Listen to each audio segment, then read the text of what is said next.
Sa loob ng madilim na taguan, muling nabasag ang plano ni Rigor dahil sa kilos ni Mando.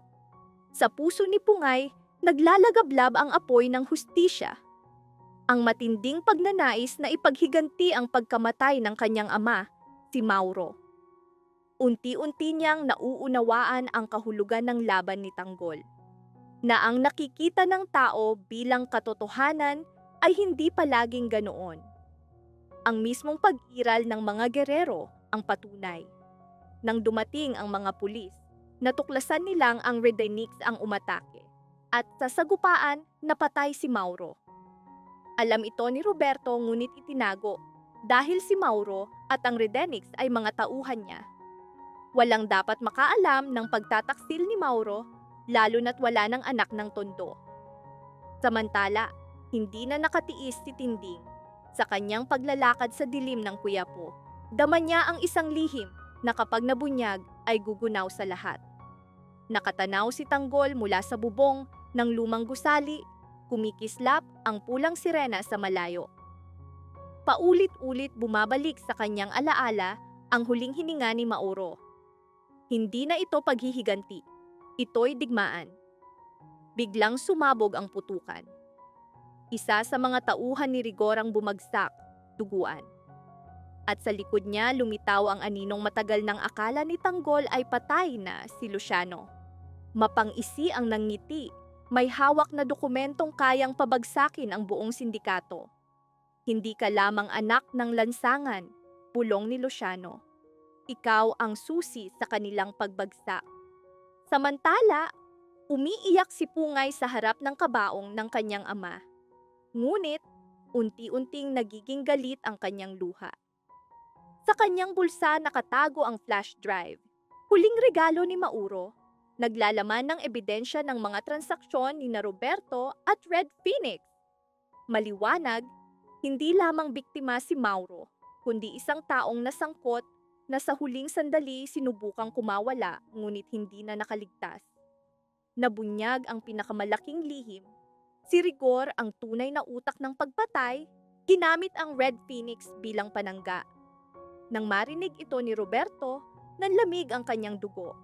Ang operasyong akala niyang hawak niya ay gumuho. Ang bawat utos na kanyang ibinigay ay naging sumpa. Sumiklab ang madugong labanan sa lumang bodega. Putukan, sigawan, at pagsabog ng damdamin ang pumuno sa paligid. Hinarap ni Tanggol si Lano. Sa sandaling iyon, lumitaw si Pungay, hawak ang baril ng kanyang ama. Nanginginig ang kanyang mga kamay, hindi sa takot kundi sa bigat ng katotohanan. Hindi na ito para sa paghihiganti.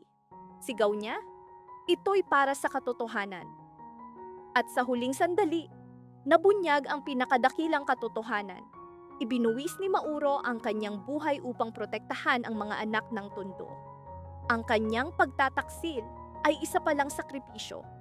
Nalaglag ang baril mula sa kamay ni Pungay, muling dumaloy ang luha.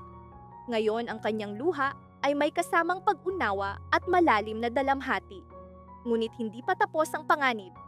Sa dilim, may kamay na pumindot sa detonator. Biglang yumanig ang paligid sa pagsabog. Usok at apoy ang lumamon sa lahat ng kasagutan.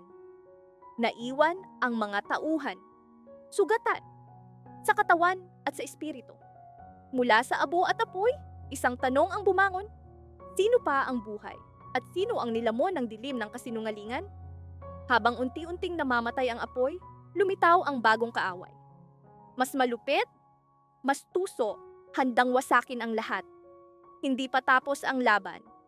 Sa Quiapo, ang katotohanan ay may presyong dugo at ang hustisya ay may kasamang sakit.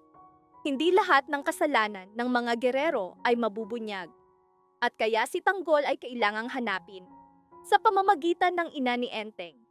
Akala nila walang sumunod sa kanila, ngunit tuso si Rigor. Alam niyang si Tinding ay umaasa lamang kay Tanggol. Kaya kinuha niya si Mando at sinundan si Tinding.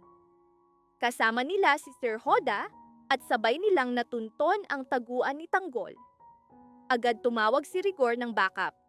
Nagbabala si Mando, maaari nang mapahamak si Aling Tinding. Ngunit galit na sigaw ni Rigor. Wala akong pakialam. Dapat makulong din siya dahil nagtatago siya ng mga kriminal. Samantala, nagtagpo si Tanggol at Tinding. Mabilis na tumakbo si Tinding at niyakap ang kanyang apo. Tinanong ni Tanggol, "May sumunod ba sa atin?" Tiniyak ni Tinding, "Wala. Maingat kaming dumating." Sa parehong oras, bihag ni Tanggol si Lucio. Ipinasa niya ito kay Ramon, may kondisyon. "Huwag mo siyang patayin. Siya ang huling barahan natin." Akala ni Lucio matatakasan niya si Ramon. Nagmakaawa siya. "Ang ginawa ko ay utos ng mga gerero. Magbabago ako, ibubunyag ko ang lahat ng katotohanan." Ngunit mas tuso si Ramon. Malamig ang sagot niya, "Anuman ang sabihin mo, hindi ako maniniwala. Alam kong ipinanganak kang taksil." Sa gitna ng yakap ng lola at apo, biglang nanginig ang dibdib ni Tanggol. Isang pamilyar na pakiramdam, hudyat ng panganib. Mabilis siyang lumayo, mga matay nagmamasid sa madilim na pasilyo. Para bang may nakatingin. Umatras si Tinding sa takot. Mahigpit na hawak ang rosaryo na parang huling sandata. Nanginginig ang tinig niyang bulong, "Tanggol, may mga bagay na hindi ko pa nasasabi. Ngunit kapag ibinunyag ko, may dugong dadanak." Magkita tayo sa susunod na video. Mag-subscribe kayo lahat, i-like ang video, at manatiling nakaantabay. Nakaposisyon na ang mga tauhan ni Rigor sa labas ng taguan. Tahimik ang paligid, ngunit ang tensyon ay parang matalim na kutsilyo. Mula sa malayo, nakatitig si Rigor sa lumang gusali. Naglalagablab ang mga mata sa galit at pananabik. Sinubukan siyang pigilan ni Mando. Binanggit ang pangalan ni Aling Tinding, ngunit tumanggi si Rigor na makinig sa awa. Sa kanyang isipan, tapos na ang lahat. Sino mang nagtatago ng lihim ng mga gerero ay may sala rin. Sa loob, nakatayo si Ramon sa harap ni Lucio. Baril sa kamay, ngunit hindi nakatutok, isang tahimik na laro ng sikolohiya. Duguan ang labi ni Lucio, nanginginig ang tuhod, paulit-ulit na nagmamakaawa. Bigla niyang sinabi, "May listahan ako, mga pangalan, account, lugar." Ang kanyang huling baraha. Dagdag pa niya, "Hindi lang mga gerero, may iba pang nasa itaas." Malamig na tawa ang sagot ni Ramon, "Alam ko, at alam kong sino ang magsisinungaling."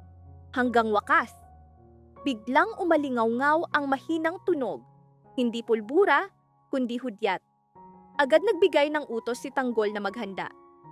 Kumalat ang mga anino, bumilis ang mga galaw. Sa gitna ng kaguluhan, lumapit si Tinding at ibinunyag ang matagal ng lihim. May dugong gerero ang kanilang mga ugat. Ngunit hindi si Tanggol, kundi si Eneng. Sumabog ang silid sa rebelasyon. Umiiyak si Tinding. "Hindi mo kasalanan, ngunit ikaw ang susi sa kanilang pagbagsak." Sa sandaling iyon, biglang bumukas ang pinto, sabay ang putukan at sigawan. Nauna si Rigor, dala ang unos ng galit at bala. Nagkawatak-watak ang grupo.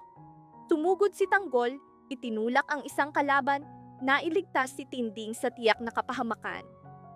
Samantala, sinubukang tumakas ni Lucio, ngunit hinarang siya ni Ramon, isang suntok, isang pagsuko, at malamig na bulong. "Hindi pa tapos ang iyong huling salita." Sa gitna ng usok at sigawan, biglang lumitaw si Sir Hoda. Ngayon hindi bilang bilanggo, kundi tagapamagitan. Inihagis niya ang isang drive sa sahig. "Nandito ang lahat!" sigaw niya.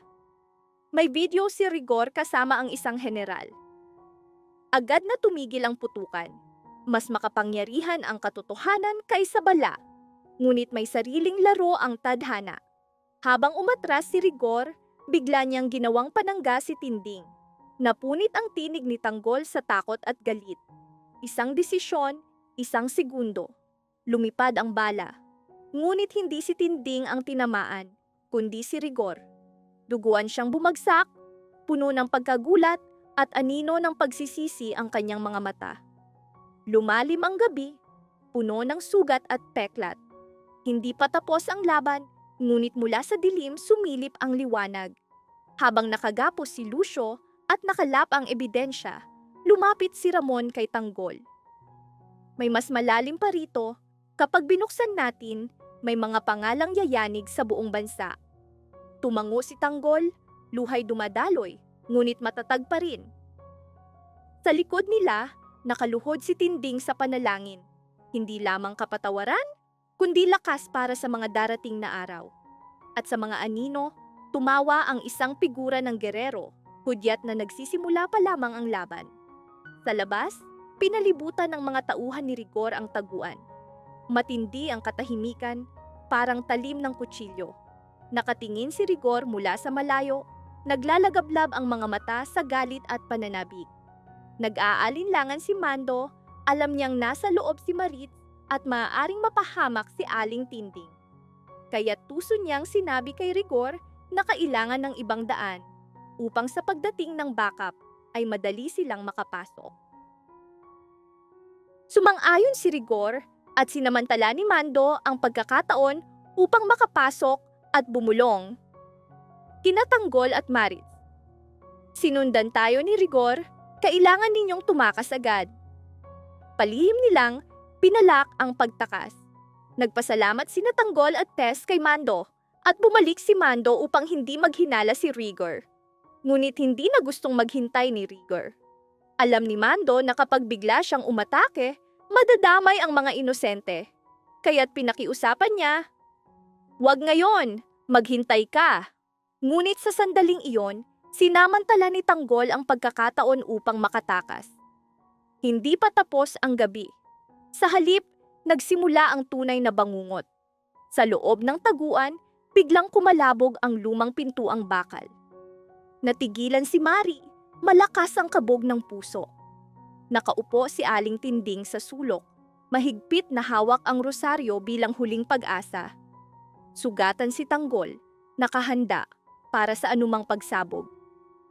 Sa labas, nagngangalit si Rigor sa galit. Naglalagablab ang kanyang mga mata sa paghihiganti at uhaw sa kapangyarihan. "Hindi na ako maghihintay," bulong niya sa sarili. Ngunit dama ni Mando ang kakaibang pangamba. Alam niyang kapag umatake si Rigor ngayon, hindi lang kaaway kundi inosente ang mamamatay. Kaya't nakipagsugal siya sa kanyang konsensya. Nagkunwaring sinusuri ang paligid, palihim niyang tinawagan ang isang numero na matagal na niyang itinago. Ang numerong iyon ang magbubukas ng bagong katotohanan. Sa loob ng taguan, natuklasan ni Tess ang isang lihim na daan, isang tunnel sa ilalim ng lumang estante. Maaaring iyon ang kanilang tanging tsansa upang makatakas at sabay simula ng bagong kabanata. Pagkatapos ng mahinang usapan, biglang narinig ang mga yapak. Marami. Dumating na ang backup team ni Rigor. Mas armado, mas handa. Natigilan si Tanggol. Sa sandaling iyon, nabuksan ang isang lumang kahon, naglalaman ng matagal nang nawalang dokumento, ebidensya na nag-uugnay kay Rigor sa mas malaking sindikato at isang pangalang yumanig sa lahat. Mando. Namutla si Maritz. Imposible, nanginginig ang kanyang tinig. Kasangkot din siya. Bago pa matapos ang mga salita, kumislap ang mga flashlight sa loob. Putukan, sigawan, kaguluhan.